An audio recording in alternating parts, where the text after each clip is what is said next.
जय श्री कृष्णा, राधे राधे। नमस्कार दोस्तों, आज मैं आप सबके लिए ज्येष्ठ मास महात्म्य के 20वें अध्याय की कथा लेकर आई हूँ। इससे पहले के 19 अध्याय मैंने अपने पेज ज्योति धर्म गंगा पर डाल दिए हैं, आप उन्हें वहां से श्रवण कर सकते हैं।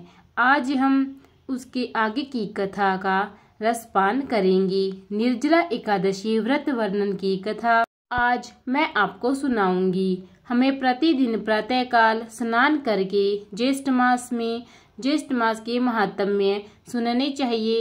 ज्येष्ठ मास के महात्म्य सुनना अति ही फलदायी है। इनके सुनने मात्र से सभी मनोकामनाएं पूर्ण होती है। मैं प्रतिदिन एक अध्याय आपको सुनाती हूँ। इसी कड़ी में आज मैं आपको ज्येष्ठ मास का 20वां अध्याय विषो अध्याय सुनाऊंगी। सब ऋषि स्कंद जी से बोले कि हे स्कंद जी, आपने समस्त मोह को नाश करने वाला तथा अत्यंत आश्चर्य को देने वाला ज्येष्ठ मास के महात्म्य का वर्णन हमें बताया है। वह योगियों का गम्य सनातन साक्षात परब्रह्मा शत्रु के संहार के निमित्त एकादशी के प्रभाव से वहां पर आए, जो परब्रह्मा वचन से भी नहीं कहा जा सकता है। इतना कहने पर ऋषि लोग फिर से कहने लगे कि हे स्कंद जी, उस राजा पुलिंद ने दुखी होकर फिर क्या किया।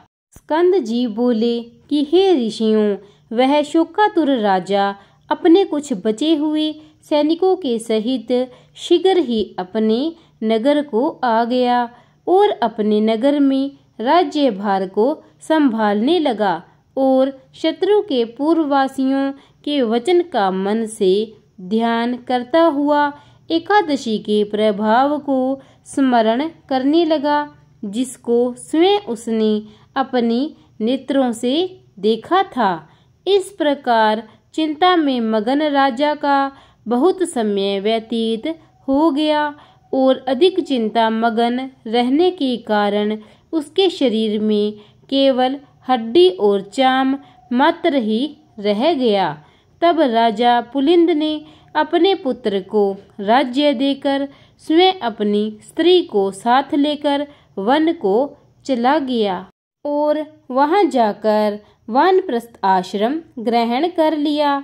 वहां वन में राजा पुलिंद को एकादशी के संबंध में प्रश्न करते हुए 12 दिन बीत गए। वह सबसे यही प्रश्न करता था कि हे तपोधन, एकादशी के व्रत की क्या विधि है, एकादशी के व्रत का क्या नियम है और एकादशी के व्रत करने से क्या फल मिलता है। जो व्रत तीनों लोकों में दुर्लभ, पवित्र और भगवान का अति प्रिय है। अहो आश्चर्य है, मैंने उसे एकादशी व्रत का महान आश्चर्यकारी कार्य देखा था, इसमें संशय नहीं है। और वहां पर एक दिन राजा पुलिंद के पूर्व जन्मों के किसी पुण्य कर्म के प्रभाव से वरेण्य ऋषि के पवित्र आश्रम में दत्तात्रेय ऋषि आए और उन दत्तात्रेय के दर्शनों की लालसा से वहां समस्त ऋषिगण आए।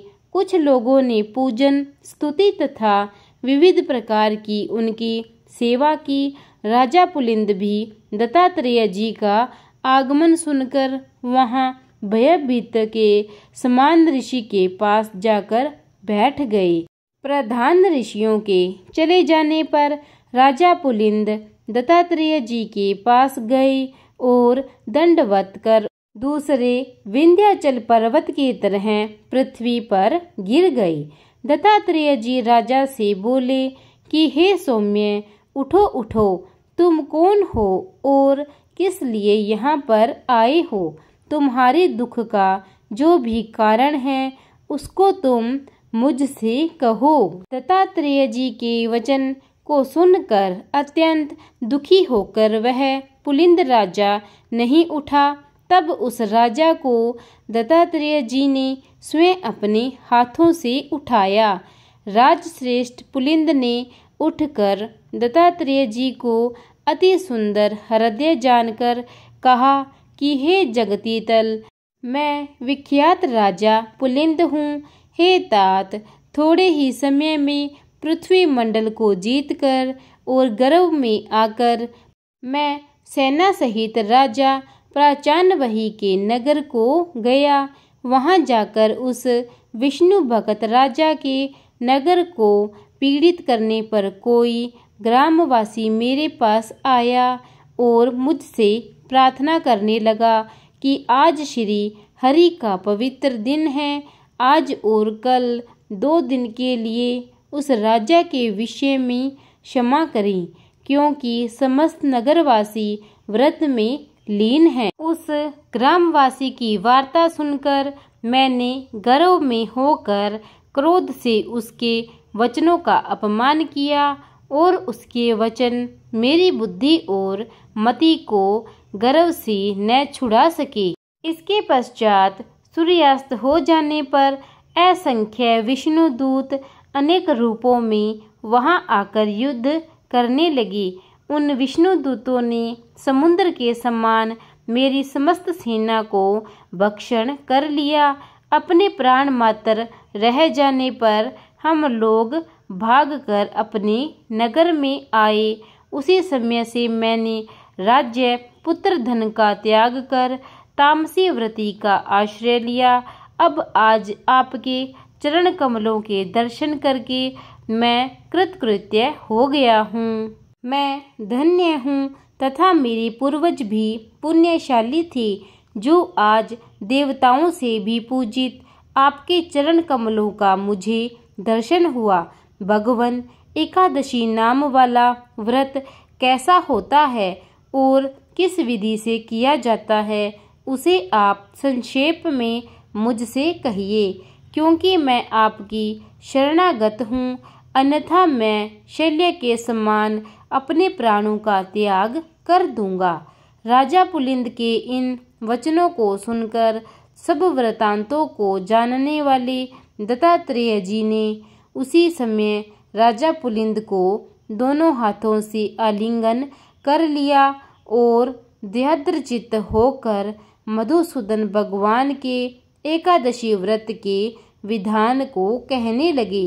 इति श्री ज्येष्ठ मास महात्म्य निर्जला एकादशी व्रत वर्णन 20 अध्याय संपूर्ण। प्रेम से बोलिए विष्णु महाराज की जय।